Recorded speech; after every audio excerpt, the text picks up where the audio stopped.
It's a true pleasure introducing Ramez Kirollos, Professor Kirollos from National Neuroscience excuse me, Institute in Singapore. Ramez and I started pretty much at the same time in Cambridge, me as a trainee, him as a consultant, and it's been a fantastic journey of friendship since. I've learned a great deal, and I have to say, even as a junior trainee, when operating on Ramez's AVMs, I thought I could do anything, and somehow it just looked all so simple. And it is because of understanding of AVMs. And I'm delighted to introduce Ramez to you, and specifically his talk on how to understand AVM. Ramez. Thank you, Tom. Thank you, Imad and Vladimir, to allow me to join. And this continuation from the excellent talks from Igor and Victor. So this is an entirely anatomical talk. So I cannot advance.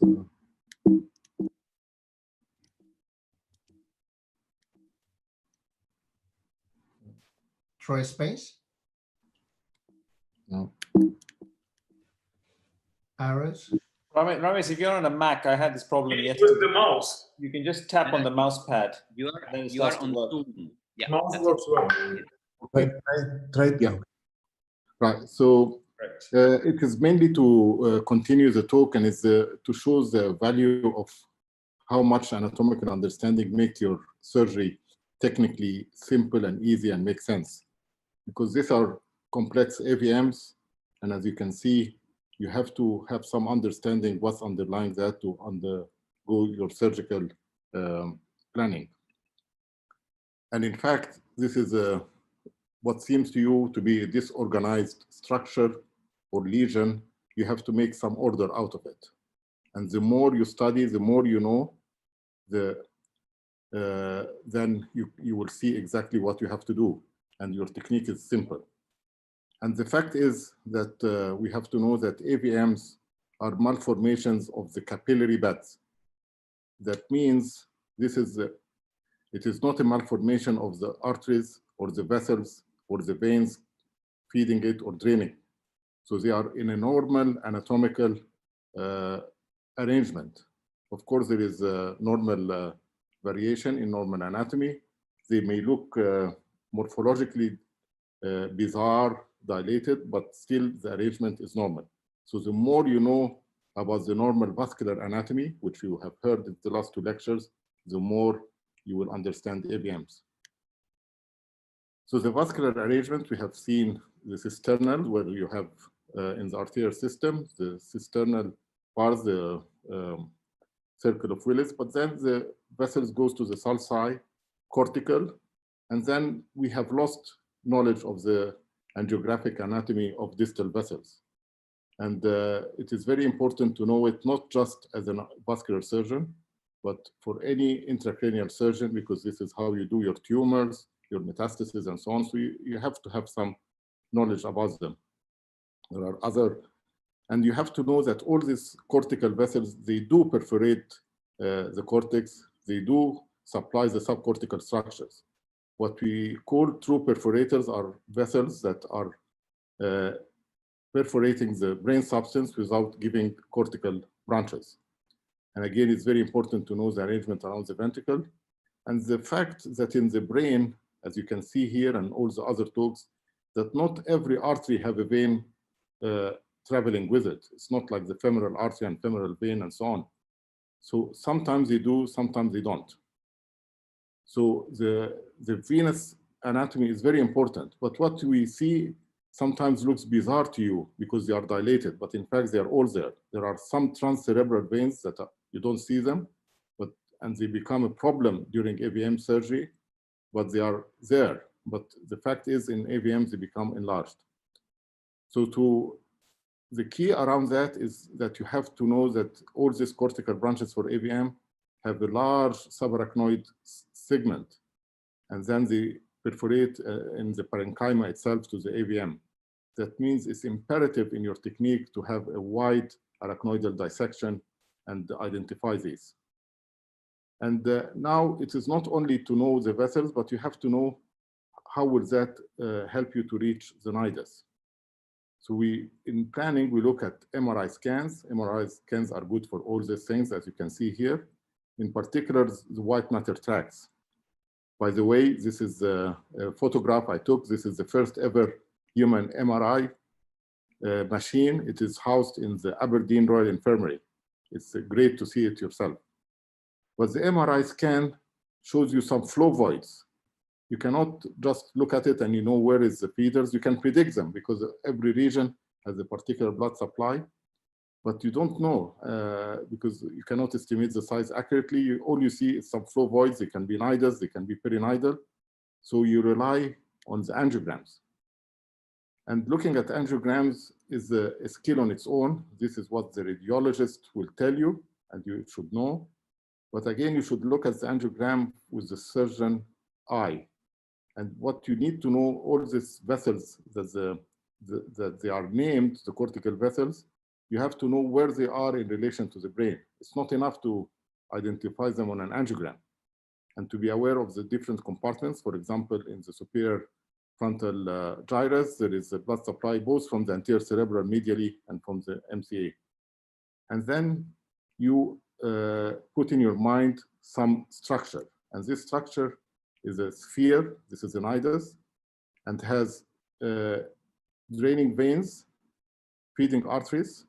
And what you have to put in your mind, of course, there are some virtual reality models that can rotate this for you, but you have to train yourself how to see it.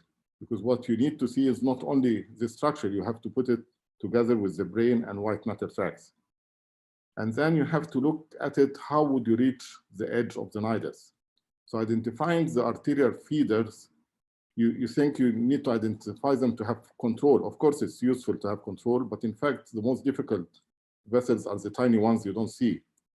But the reason why you have to identify the artery, because it will take you to the margins of the nidus. And you will see from now on, the most difficult part of AVM surgery, I mean complex AVMs, is to identify the true margins of the nidus. So in summary, you rely on the MRI scan to predict where the vessels, because you know in certain areas, the frontal lobe is supplied by the MCA branches, but also you have to teach yourself how to read an angiogram and say where is the nidus without seeing an MRI scan. And we will go through them in few examples.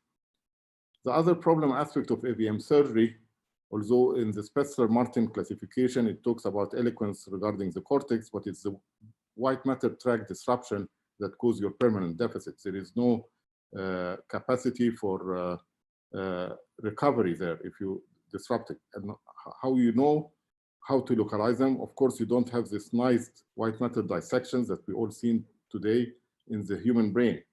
But what we know is that deep to the U fibers, which is at the depth of the sulci, you start to have the important white matter tract. So another important technical step when you go around an AVM is to really have the adjacent sulcal dissection to the depths of the sulcus, because the depths of the sulcus will estimate to you where is the white matter tract. And luckily, a lot of the AVM major part of the nidus is subcortical. Of course, they transgress this white matter tract because they reach the ventricle, but the majority of the lesion is subcortical. So I don't have to go through all the white matter consideration, but as a vascular surgeon, that you ignore surgeons doing glioma surgery, you have to have knowledge about your white matter tract as good as any brain surgeon. And again, different deep structure, like in the cerebellum, you have the dentate nucleus and the deep nuclei. You have to know their anatomy as well. So again, to emphasize to you, this is the problem. When you open a case and you see this structure here, you don't know where the nidus, you do nothing. So you have to widely dissect the arachnoid space. You have to go through the depth of the sulci, and you try to follow what you know on the angiogram. For example, you know this artery give a branch here and then end in the AVM, you have to find it. And until you dissect and match what you already know from the angiogram, what you see, then you start your operation. And these are different examples here. Because the biggest problem I told you is what causes a lot of morbidity is that you don't identify exactly where are the margins of the nidus, which is a very difficult task because we have a perinidal zone. You can have a compact nidus like that. You can have a diffuse nidus with some perinidal changes. So you really have to identify so that you don't injure around or you leave part of the nidus that will bleed into the parenchyma. But when we look at the feeders and you concentrate on it, this is not a hemangioblastoma or a cavernoma. There is no blind ends. You don't see it angiographically, but every part of the wall has tiny feeders going into it. And you have to respect them even more than the large ones. How many there are, so your dissection around the nidus depends. If you are causing a wider dissection, of course, it does not look elegant for the operative videos, but in fact, it is a safer method to dissect because you encounter less feeding vessels. And also we have studied with Professor Michael Morgan when he was visiting us in Cambridge, we are studying the remodeling of the feeding of the perinidal vessels after the section of AVMs. So you have all these perinidal vessels, they have not remodeled yet, and they can, if you don't respect them, you can have intra or post-operative hemorrhage. What makes dissection easier are the patients who have previous hemorrhage because you have a gliotic brain similar to brainstem cavernomas. So you have a gliotic brain that increases your safety of the perinidal zone. But of course, you cannot go widely around the whole nidus, so because you will injure the structure like the white matter tracts. So that's why you need to know where they are. And also you have to respect all the en passant branches. So this is, again, I know that you all know that, but this is a continuation from the excellent vascular talk by Igor. We start with the M3 branches, which is the operculum branches, and then the M4 branches of the MCA. And there is two trunks, the upper trunk of the M2 and the lower trunk of the M2. And what they give branches in sequences. So you have the lateral fronto-orbital, you have the prefrontal, they are multiple and they can have branches. There is some variation in them. You have a pre-Rolandic branch, central or a Rolandic branch, and the anterior parietal. But you have to know where they are. So on the brain, because it's not enough that you know their names without knowing where they are on the brain. So this is, I put you here in where is the location adjacent to which sulcus. While the lower trunk gives the first branch, which will be the posterior parietal going to the superior parietal lobule, while the angular branch giving the lower inferior parietal lobule. Then the temporal lobe will get the posterior temporal, anterior temporal, and near the lateral part, the temporopolar branch. And you have to know where they are located as shown on this table. The anterior cerebral is easier. We already have seen them. So from the proximal A2s, you get a fronto-orbital branch going to the orbital surface of the frontal lobe, while the frontopolar going to the frontal pole, and then you have the supracallosal segments, A3, A4, and A5, while the callosomarginal is adjacent to the singular gyrus and supply the superior frontal lobe. That's why this is a saddle area that gets blood supply from both MCA and ACA.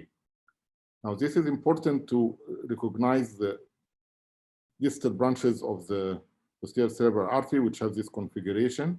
You have the first segment in the interpeduncular cistern, and then the P2 in the cisterna ambiens around here. And the P2 gives the important cortical branches. It gives the lateral posterior choroidal artery, which really goes to the choroid plexus, but gives some supply to the parahippocampal structures, while you get two small branches. You don't normally see them large, but they are very important in the AVM, which are on the tentorial surface of the temporal lobe, the anterior and posterior temporal artery.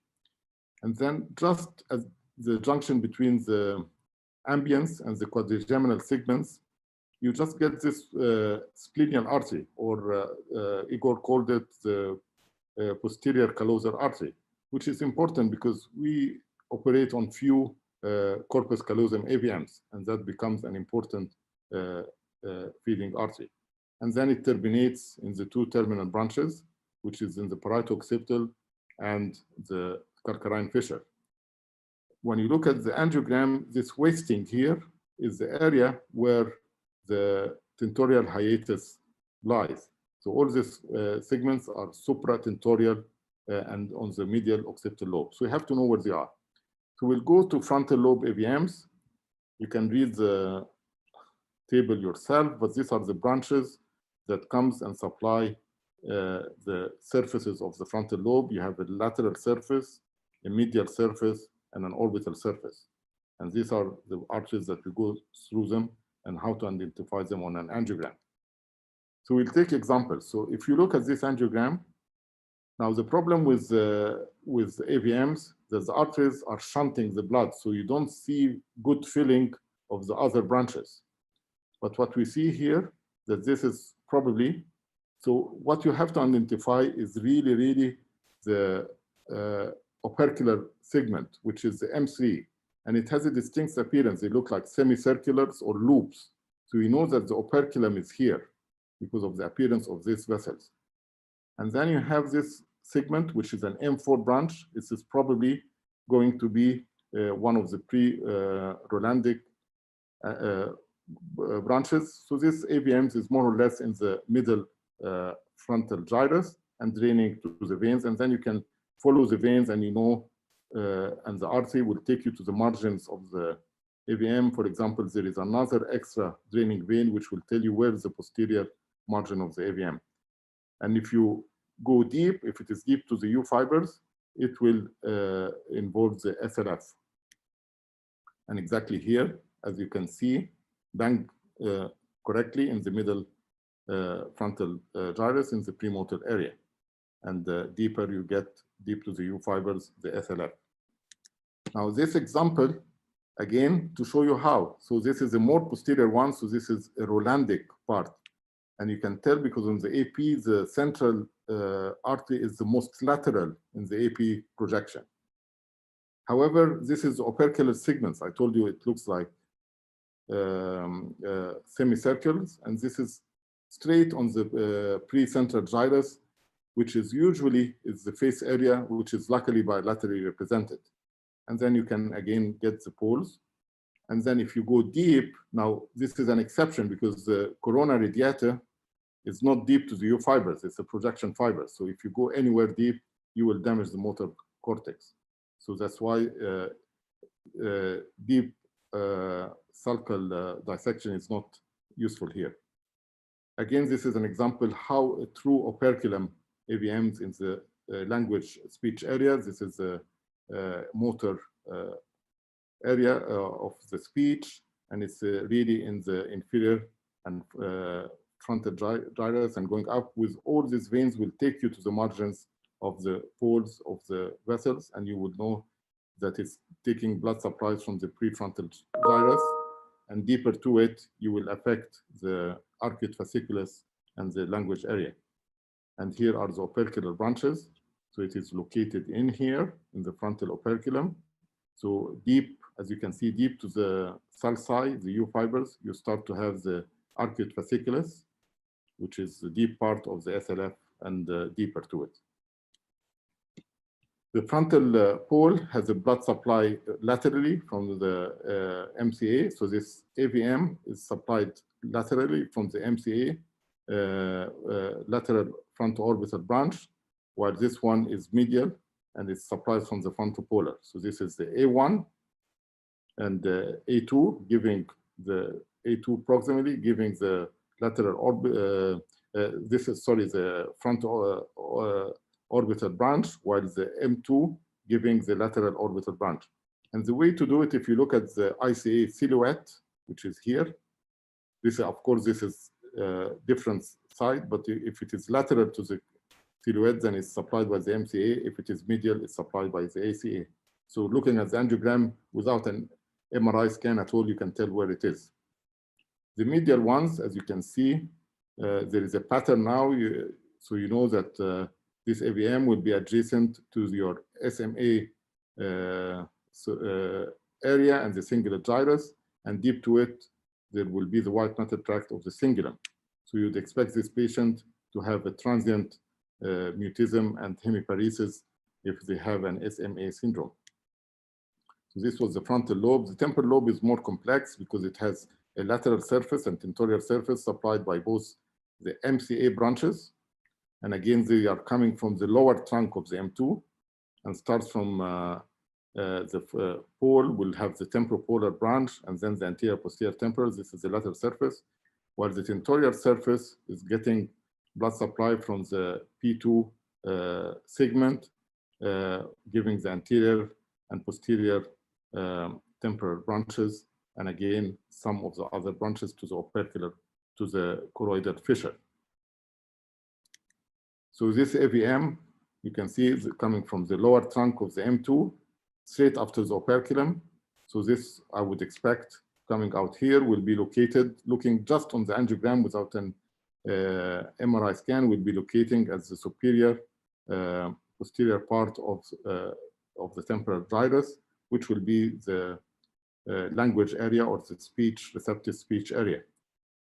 And you can tell, again, it is draining towards the transverse sinus to one of the Sylvian system. And again, the white matter tract deep to it will, of course, involve the distal part of the vertical part of the arcuate fasciculus, and deeper to it, you have the optic radiation. This one is another one, and just looking at the AP, it's getting blood supply from the M2 lower trunk. So this is an anterior lateral temporal AVM. But look at the angiogram and the wealth of information.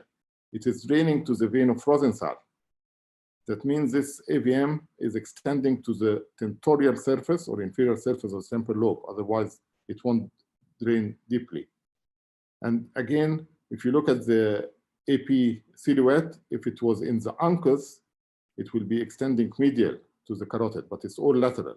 So we know it is lateral basal anterior frontal AVM by just looking at the angiogram.